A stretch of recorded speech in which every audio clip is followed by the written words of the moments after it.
ണ്ട് പിന്നെ നമുക്ക് വേണ്ടത് സെയിം അളവിൽ ഓയിൽ വേണം, സെയിം അളവിൽ.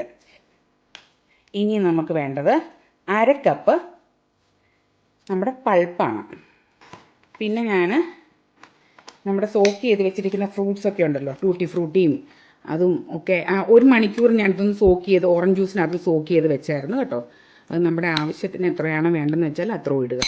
അതിൻ്റെ അകത്തിലേക്ക് ഞാൻ കുറച്ച് 1 ടീസ്പൂണോളം വാനില എസൻസ് ഒഴിച്ച് കൊടുക്കുന്നുണ്ട്. നമുക്കിത് നന്നായിട്ടൊന്ന് മിക്സ് ചെയ്തെടുക്കാം. ഇനി നമുക്ക് ഇതൊന്ന് മിക്സ് ചെയ്തു. ഇനി നമുക്ക് ഇതിനകത്തിലേക്ക് ഡ്രൈ ഇൻഗ്രീഡിയൻസ് ഇട്ട് കൊടുക്കാം. അപ്പോൾ ആദ്യം തന്നെ നമ്മൾ ഇടാൻ പോകുന്നത് 1 കപ്പ് റാഗിയാണ്. അതിൻ്റെ അകത്തിലേക്ക് നമുക്ക് 1.5 ടീസ്പൂൺ ബേക്കിംഗ് സോഡ ഇട്ട് കൊടുക്കാം. അപ്പോൾ അതെല്ലാം ഇട്ടിട്ട് ഞാനൊന്ന് മിക്സ് ചെയ്തെടുത്തു.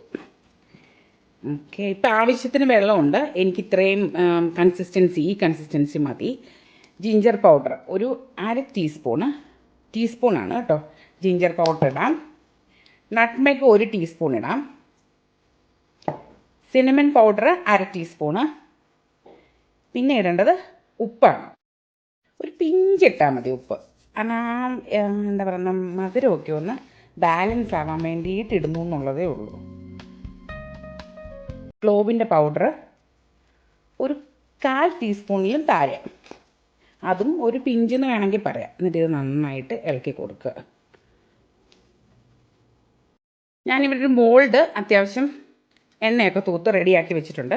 ഇനി ഇതിനകത്തിലേക്ക് നമുക്കിത് ട്രാൻസ്ഫർ ചെയ്യാം. അതിനുശേഷം നമുക്കിത് എയർ ഫ്രയറിലേക്ക് വെക്കാം.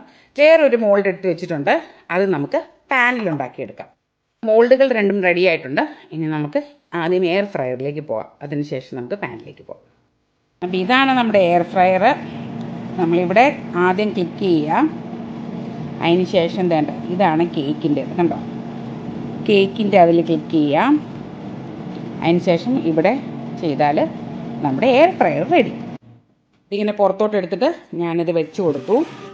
ഇനി ഞാനിത് ഇതിൻ്റെ അകത്തിലേക്ക് വെക്കുകയാണ്. കൊണ്ട് നമുക്ക് പാനിൽ ശരിയാക്കിയെടുക്കാം. പാന് ഞാനിവിടെ റെഡി ആക്കി വെച്ചിട്ടുണ്ട്. വലിയൊരു നോൺ സ്റ്റിക്കിൻ്റെ പാനാണ് എടുത്തിരിക്കുന്നത് കേട്ടോ. അപ്പോൾ അതിനകത്തിലേക്ക് നമ്മൾ ഈ കഞ്ഞിയൊക്കെ ഊറ്റി വയ്ക്കാൻ വേണ്ടിയിട്ട് കലമൊക്കെ എടുത്ത് വയ്ക്കാൻ വേണ്ടിയിട്ട് നമ്മൾ എടുത്ത് വെക്കത്തില്ലേ, ആ ഒരു സാധനം എടുത്ത് വെക്കണം. അടച്ച് വെച്ചിട്ട് ഒരു 10 മിനിറ്റ് നമുക്കിതൊന്ന് പ്രീഹീറ്റ് ചെയ്തെടുക്കാം. വേണ്ട, അത്യാവശ്യം നല്ലപോലെ പുകഞ്ഞ് വന്നിട്ടുണ്ട്. ഞാൻ ഒരു മീഡിയം ടു ലോ ഹീറ്റാണ് വെച്ചിരിക്കുന്നത് കേട്ടോ. കാരണം വെള്ളമൊന്നും നമ്മൾ ഇട്ടിട്ടില്ലല്ലോ, അപ്പോൾ ചിലപ്പോൾ ഇത് അങ്ങ് കരിഞ്ഞടി പിടിക്കും. അപ്പോൾ ഇത് നമുക്കെടുത്ത് വെച്ചിട്ട് അടച്ച് വെച്ച് ഒരു 35 തൊട്ട് 40 മിനിറ്റ് വരെ വേവിച്ചെടുക്കാം. നോക്കിയേ, നമുക്കിത് കാണാൻ പറ്റുന്നുണ്ട് കണ്ടോ, ഇത് നന്നായിട്ട് പൊന്തി വന്നിട്ടുണ്ട്. അടിപൊളിയായിട്ടാവുന്നുണ്ട് കേട്ടോ. ഇത്തിരി കൂടെ വേകാനുണ്ട്. ഞാനിതൊന്ന് കുത്തി നോക്കിയായിരുന്നു ഇത് വെന്തോ ഇല്ലയോ എന്ന് അറിയാനായിട്ട്. അപ്പോൾ ആകെ ഒരു ശക്കലം കൂടെ വേകാനുണ്ട്. അതുകൊണ്ട് ഞാനിപ്പോഴും അത് അടച്ച് തന്നെ വെച്ചിരിക്കുകയാണ്. പാനിനൊരു ഹോളുണ്ടല്ലോ, ഇവിടെ ഒരു ഹോള്, അത് ഞാൻ ടിഷ്യൂ പേപ്പർ കൊണ്ട് ഒന്ന് അടച്ച് വെച്ചു. 10 മിനിറ്റ് അങ്ങനെ ഇരുന്നൊന്ന് വേവട്ടെ. നമ്മുടെ എയർ ഫ്രയറിൻ്റെ കേക്ക് നമുക്ക് പുറത്തെടുക്കാം കേട്ടോ. കണ്ടോ, എയർ ഫ്രയറിൻ്റെ നല്ല അടിപൊളിയായിട്ടുണ്ട്.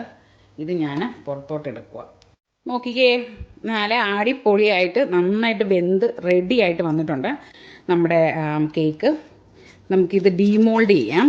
അതിന് ശേഷം ഇതൊന്ന് ആറണം, എന്നാലേ നമുക്ക് മുറിച്ചെടുക്കാൻ പറ്റത്തുള്ളൂ. അത് നല്ല പൊളിയായിട്ട് വന്നിട്ടുണ്ട്.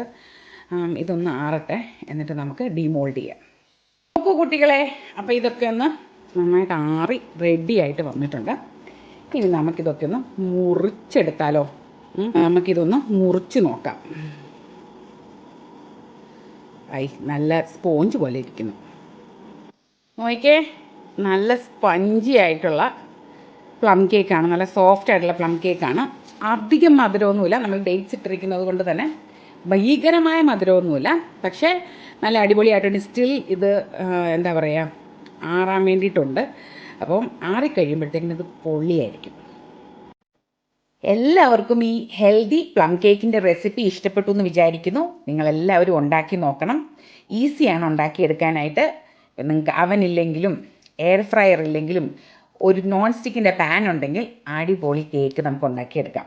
അപ്പോൾ ഇതിനകത്തിൽ ഷുഗറില്ല, മൈദയില്ല, എഗ്ഗില്ല, ബീറ്ററില്ല, ഒന്നുമില്ലാതെ നല്ല കിടുക്കാച്ചി പ്ലം കേക്ക് ഈ ക്രിസ്മസിന് എല്ലാവരും ഉണ്ടാക്കിയെടുക്കണം. ഗിൽട്ട് ഫ്രീ ആയിട്ട് നമുക്ക് കഴിക്കാൻ പറ്റുന്ന. അപ്പോൾ എല്ലാവർക്കും merry Christmas and happy new year. അടുത്ത വീഡിയോയിൽ കാണുന്നിടം വരെ ബൈ ബൈ.